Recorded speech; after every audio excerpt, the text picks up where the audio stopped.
So here come the Alex Ovechkin-led Capitals who've come out of the graveyard, if you will. I mean, nobody would have thought that 6 weeks ago that they would be where they are. And quite frankly, I'm sick of them. I'm sick of the Pittsburgh Penguins. We don't have to worry about them. I know, but we always play this. It feels like we play the same teams, and this is what the NHL wants. They want rivalries when they open up the first round of the playoffs. It looks like our game will be 3 o'clock on Sunday at MSG because the Knicks announced that they will be 6 o'clock on Saturday at MSG. So we're going to be going back and forth with the Knicks and the Rangers, just like we did back in 1994. Yep. And there's a lot of similarities. Sort of like we did last year, too. But. Yeah, but a lot of similarities to 94, given the O.J. death and everything and how he's involved in, pop culture now. So there was an eclipse back then. There was an eclipse now. There was a full solar eclipse in 1994? I believe so. I mean, there's a lot of similarities, and obviously that's something for us to hang on to. And the good news is that these guys from the Capitals are a lot older than they have been when they gave us a lot of trouble. Although we did split with them this year, and the interesting thing is that Ryan Lindgren, one of our favorite players on the Rangers, his brother is the goalie for the Capitals. Yeah, a little bit of a storyline spot there. Yeah, and he shut us out, I think, the last time we played them. And, they're an older team. They're still a very skilled team. And then our old friend Tom Wilson will be in the house. That's right. And the last time that we were really talking about him is when he ragdolled Artemi Panarin a couple years ago. And we were not going to the playoffs that year. They were. And it was an embarrassing ending to that season, and it kind of typified where the Rangers are today, and one of the reasons why a guy like Matt Rempe would make the team or Will Cooley would make the team, because you want a team that's going to be stronger, grittier, and somebody that's going to be able to stand up to, this guy who's just going to be a pain in the ass. We all know he's going to be a pain in the ass, but this is what the playoffs are about. This is what you look forward to, and nothing is easy in these NHL playoffs, and I don't care 1-8. These teams just know each other way too well. And I just know that the Rangers cannot give them any room whatsoever in front of the net, because most of their goals, as I was reading about their team, come right in front of the net. I mean, they are not a team that is a high-flying team like they used to be. They're a much slower team, but they are a grittier team and a grinding kind of team. And that means you better protect the front of your net, and you better get ready to protect the front of your net. Yeah, and we're going to find out who the Knicks play later on tonight. Of course, the winner of that game automatically gets the 7 seed between the Sixers and the Miami Heat, and then the New York Knicks will play that team in the first round. First game on Saturday night. So the Capitals and the Rangers have had many, many battles. The Heat and the Knicks have had many, many battles. The Sixers and the Knicks throughout the years in the postseason have not had a lot of battles. So that's going to be fascinating at this point. I'll bring it on. Whoever it is out of their control. They're going to be playing their ass off no matter who it is. I guess if I had to make a choice, I guess I would say the Miami Heat that I'd rather play. And why? Because of Embiid? Yeah, just because of if Joel Embiid is great, he's going to be just such a pain in the ass to deal with. He's that good. He could be the best player in basketball when he's on. You know what? Now, like Zach Edey got his points against UConn in the national championship game. For Purdue, yeah. All right, so Embiid can get his points. He's going to get his points. He's too good not to get his points. It's what you do with everybody else and how you obviously shoot the basketball yourself. And I'm so confident in both of these teams that I don't. Like I said, I didn't care who we as the Rangers. Well, I think the Rangers should be more confident. I think the Knicks got the number 2 seed, and when they are healthy. And they're only missing one of their players, and that's Julius Randle, who we've been talking about ad nauseum for 4 freaking years. Yeah. And we'll see where this team goes without him, and we'll see what his importance to this team is. This team got the number 2 seed, man. No, I mean, it's unbelievable that Tom Thibodeau, with all the injuries, and especially after, OG Anunoby got here and the success that they had in January, and we were all like, oh, my God, this is unbelievable. This is like the perfect guy. And then Julius Randle goes down, and then Anunoby goes down. He has surgery in the middle of the season.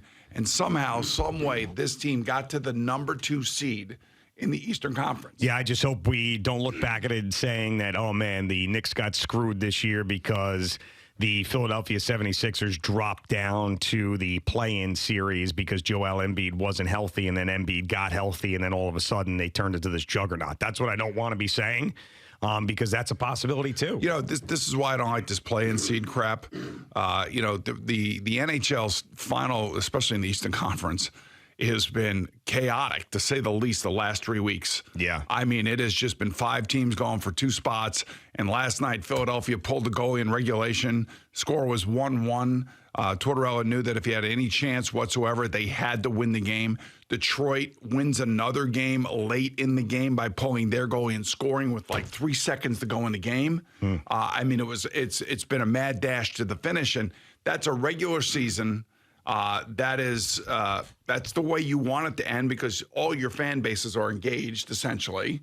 The other fan bases that are at the bottom of the chart are engaged because they're thinking the draft and, you know, who's going to be drafted and where they're going to fall in the draft and all that other stuff.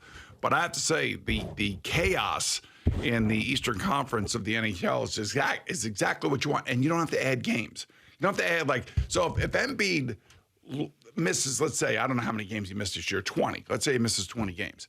And Philadelphia is unable to at least stay around 500, and maybe he's under 500 when he's not playing. They get a chance to make it to the playoffs by some stupid play-in game. But hold on. And the thing that bothers me also, they were the 7 seed, so they would have made it in the old thing too. But the fact is that they're still playing in a playing game. You know what I'm saying? Like, it's still there for them. They should be in the playoffs without having to play in some makeup pre-playoff tournament. I don't mind like it so much because you're also getting 2 more markets in there too with the 9 and 10 you wouldn't normally have. So. Yeah, I know, but like the regular season should be able to be enough for that. And the other thing I don't like either in the NHL, and this may actually benefit my team, and I've never liked this, where guys go on the long-term IR, their salary cap number is removed from the salary cap of the team. Yep. They can replace those guys at the trade deadline and by adding more money to the roster. Yeah. Now with the playoffs starting, guys can come back off the long-term IR and not have any impact on the salary cap. So you could be well over the salary cap. And, you know, the Tampa Bay Lightning have done this with Nikita Kucherov. I think the Vegas Golden Knights are going to do that with Mark Stone this year. We may do it with Phil Hedl. I don't know if that's going to happen or not. Well, I mean, I can't imagine it happening, but it may happen. He's skating. I'm not expecting it. I just hate that part of what the NHL allows, because teams do put guys on IR at a certain time, knowing that they may need surgery, and then they'll be back like in 8 weeks. And then knowing that they can refill the roster because the salary cap is lessened because the guys put on long-term IR. I hate that in the NHL. So, I don't know. Everybody playing under the same rules, so whatever. If you get a chance to do it, you get a chance to do it. I get it. Again, going back to the Knicks, I think, I don't care who they play, they are a tough team. They are a tough team, and that's the thing that I'm probably most proud about watching this basketball team, because it reminds me of the teams of the 90s. Do you think that they would be favored in the series if it ends up being the 76ers? Because I think they're going to be underdogs. And I think it's going to be almost significant. You want to know something? Be underdogs and let Thibodeau tell Joe and Brunson and Josh Hart and Dante DiVincenzo that, you know what, you're not going to be able to beat the 76ers. And then watch them go out and beat them. Yeah, well, I think they will ultimately beat them, but I don't think a lot of people will think that they will. I don't care what a lot of people think. But why do you care what a lot of people think? I'm not saying, I didn't say that I cared. I'm just telling you that I think that's going to be the case, that the Knicks will be the underdog. There will be people saying that they've got no chance, and Embiid, they're going to get steamrolled. That's going to be the narrative, and I think that it's fueled them throughout the year. You've seen Kenny Smith and Charles Barkley and Shaq basically crap all over the Knicks the entire year. So I do think that this is another one of those chip-on-the-shoulder opportunities for them if it ends up being the 76ers, because there's not going to be anybody that's going to pick them other than Knicks fans. Bro, honestly, and this, I swear to God, this works. This kind of stuff works. I hope so. I've been in locker rooms where coaches have done this, and it works.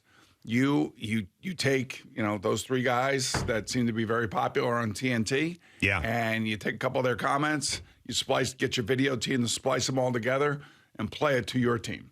And, and let the team decide whether or not they want to believe that crap or they want to go out and prove those guys that, listen, we're better than that. And, and if you've watched the Knicks on a daily basis, and watching Jalen Brunson, that guy basically has controlled every single game that he has played in. And there are some bad games. And you know what he does when he has a bad game?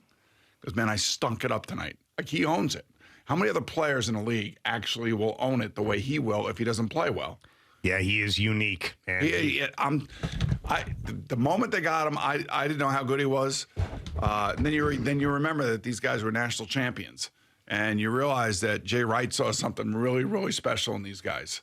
And they have done it since they have gotten here. And obviously, Josh Hart got here half the year last year. Brunson's been here for 2 years. DiVincenzo just got here, played in all 81 games, or 82 games, I guess, or 81 games, I think. When you think about it, that's championship bread, man. That is DNA. You're going championship DNA. That's on what right now? I am definitely going with Little it. Most championship 40-point DNA. games this year, only Luka Doncic has more than Jalen Brunson. Jalen Brunson had 11 40-point games. I mean, he has been, I know, he gets his shot, but he gets everybody else's shot too. Yeah, and I think that those 11 40-point games are mainly a symptom of Julius Randle being out for as long as he was, because he had to just do more and more and more and more and more offensively since Julius Randle was out. So, and he's been able to do that and answer the bell. And then you got Joel Embiid with 9 when he only played half the regular season games too. So yeah, well, maybe he had to do it all himself too. Let me ask you this question. Yeah. When Anunoby is in the lineup and healthy, what's the Knicks record? I don't know off the top of my head, but I know that's very, very good. Very good. I mean, like, yes, multiple games. And that's over with 500. Julius Randle and without Julius Randle. Yeah, I mean, it was exceptionally good with Julius Randle, and it's still very good without Julius Randle. Yeah. I mean, I've been, I've been around a long time. Today's my birthday. I don't know if you knew that. Yeah, I do. I open the show with it, yes. And I will say that in the last 25 years, this is by far the best, most enjoyable Knick team that I have seen. And Wait, in how long you said? I would say at least 25 years. Okay. I go back all the way to 2000. Goes all the way back to I know the when night, well, the Sprewell and those guys went to the 1999 finals. Yeah, it was the 1990, 98, 99. Yeah, 25 years. Yeah, 25 years with the LJ 4-point play. Yeah, that whole thing. yeah. All right, can I say that? Yeah, no, you can very easily. Do you Yeah, agree with me? I do, because I did not. Much like you, those Carmelo years felt like fraud years to me. Yeah. And the last of those teams, the 99, 2000, and a couple years after that with Sprewell and Allen Houston. And then things fell apart. Even though they made the playoffs in 2004, they ended up getting swept by the New Jersey Nets at the time. So, yeah, I would agree. I'm telling you right now, this team plays defense. Yeah. This team flies around. This team, even though Jalen Brunson has the ball in his hand 90% of the time, I feel like, does pass on offense and is perpetual motion on offense. They tip balls, they steal balls, they offensive rebound. I'm telling you, man, I can't wait to see them. It's like I can't wait until Sunday for the Rangers.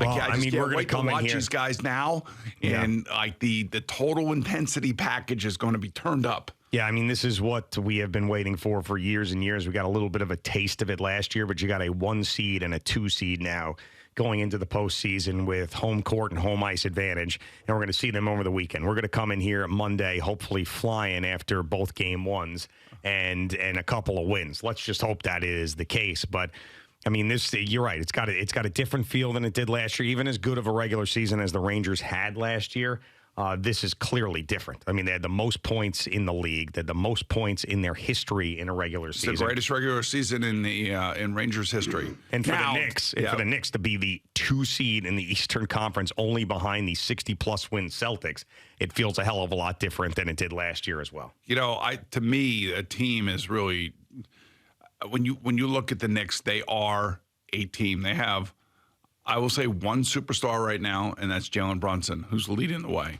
And he is as tough as they come. He's tough as nails. His size, where he goes on the basketball court, I think everybody can appreciate it that has ever played basketball. If you played point guard out there and you're listening to us and you've watched Jalen Brunson play the position, it's not an easy position because there are so many decisions you have to make. But the decision-making is one thing. The physical part of it and going to where he goes on the basketball court in order to be able to get his shot, it's a completely different set of circumstances. And how many wuss bags we've had at point guard that would never do what he does. Well, like how many wuss bags do you think? Can you Too name many, a couple? countless. Name a couple wuss bags. You know who they are. I'm not naming names. I'm just saying this guy plays it at a level that this is the way you play when you're a championship Stephon player. Marbury, would you call him a wuss bag? I don't know what he was doing. He was in a Cadillac Escalade somewhere doing so. I don't know what. I don't ever get the feeling like Jalen Brunson has ever left the Knicks since he's been here. He's been all in. He's an all-in player. Well, sure. I mean, his father was a New York Knick. His father is still around. He His grew dad up around the was in a situation. totally different generation. I mean, if you want to be great in today's world, in whatever sport you're playing, you got to be all in. You can't be out screwing around. You can't be out, doing other things Can't be late James at night. Harden. Right. You can't be doing that stuff and expecting to win a championship. The other teams are just too good. There's too many good players. So this particular team I feel like they're just incredibly focused, which is something that you can appreciate.